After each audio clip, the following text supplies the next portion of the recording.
Chapter 11. Now a certain man was sick, named Lazarus, of Bethany, the town of Mary and her sister Martha. It was that Mary which anointed the Lord with ointment and wiped his feet with her hair, whose brother Lazarus was sick. Therefore his sisters sent unto him, saying, Lord, behold, he whom thou lovest is sick. When Jesus heard that, he said, This sickness is not unto death, but for the glory of God, that the Son of God might be glorified thereby. Now Jesus loved Martha and her sister and Lazarus. When he had heard therefore that he was sick, he abode 2 days still in the same place where he was. Then after that saith he to his disciples, Let us go into Judea again. His disciples say unto him, Master, the Jews of late sought to stone thee, and goest thou thither again? Jesus answered, Are there not 12 hours in the day?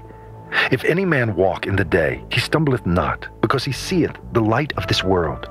But if a man walk in the night, he stumbleth, because there is no light in him.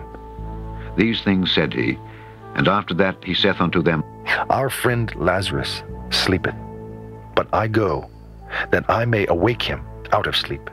Then said his disciples, Lord, if he sleep, he shall do well. Howbeit Jesus spake of his death. But they thought that he had spoken of taking of rest and sleep. Then said Jesus unto them plainly, Lazarus is dead, and I am glad for your sakes that I was not there, to the intent ye may believe. Nevertheless, let us go unto him. Then said Thomas, which is called Didymus, unto his fellow disciples, Let us also go, that we may die with him. Then when Jesus came, he found that he had lain in the grave 4 days already. Now Bethany was nigh unto Jerusalem, about 15 furlongs off. And many of the Jews came to Martha and Mary to comfort them concerning their brother.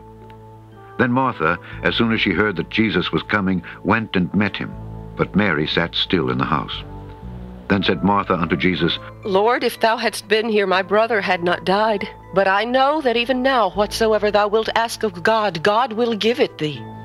Jesus saith unto her, Thy brother shall rise again. Martha saith unto him, I know that he shall rise again in the resurrection at the last day. Jesus said unto her, I am the resurrection and the life. He that believeth in me, though he were dead, yet shall he live. And whosoever liveth and believeth in me shall never die. Believest thou this? She saith unto him, Yea, Lord, I believe that thou art the Christ, the Son of God, which should come into the world. And when she had so said, she went her way, and called Mary her sister secretly, saying, The Master is come, and calleth for thee. As soon as she heard that, she arose quickly, and came unto him. Now Jesus was not yet come into the town, but was in that place where Martha met him. The Jews then which were with her in the house, and comforted her, when they saw Mary, that she rose up hastily and went out, followed her, saying, She goeth unto the grave to weep there. Then when Mary was come where Jesus was, and saw him, she fell down at his feet, saying unto him, Lord, if thou hadst been here, my brother had not died. When Jesus therefore saw her weeping, and the Jews also weeping which came with her, he groaned in the spirit, and was troubled, and said, Where have ye laid him? They said unto him, Lord, come and see. Jesus wept. Then said the Jews, Behold how he loved him. and some of them said, Could not this man which opened the eyes of the blind have caused that even this man should not have died?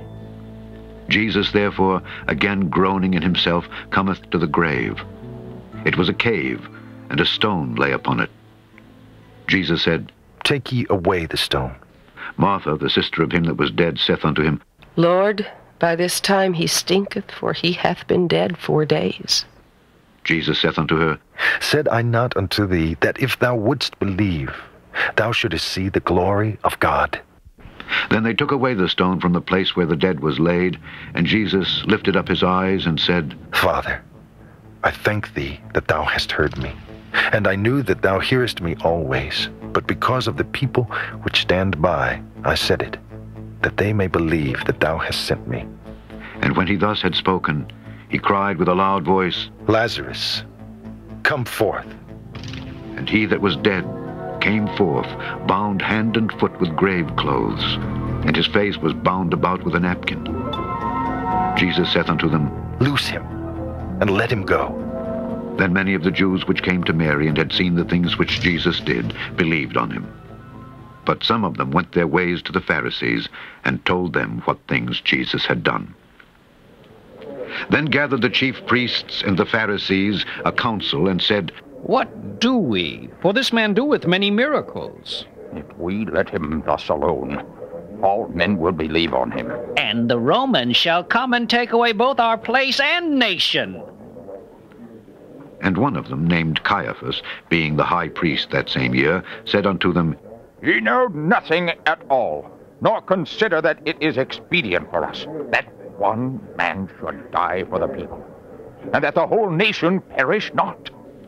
And this spake he not of himself, but being high priest that year, he prophesied that Jesus should die for that nation, and not for that nation only, but that also he should gather together in one the children of God that were scattered abroad. Then from that day forth they took counsel together for to put him to death. Jesus therefore walked no more openly among the Jews, but went thence unto a country near to the wilderness, into a city called Ephraim, and there continued with his disciples. And the Jews' Passover was nigh at hand, and many went out of the country up to Jerusalem before the Passover to purify themselves. Then sought they for Jesus, and spake among themselves as they stood in the temple, What think ye, that he will not come to the feast? Now both the chief priests and the Pharisees had given a commandment that if any man knew where he were, he should show it, that they might take him.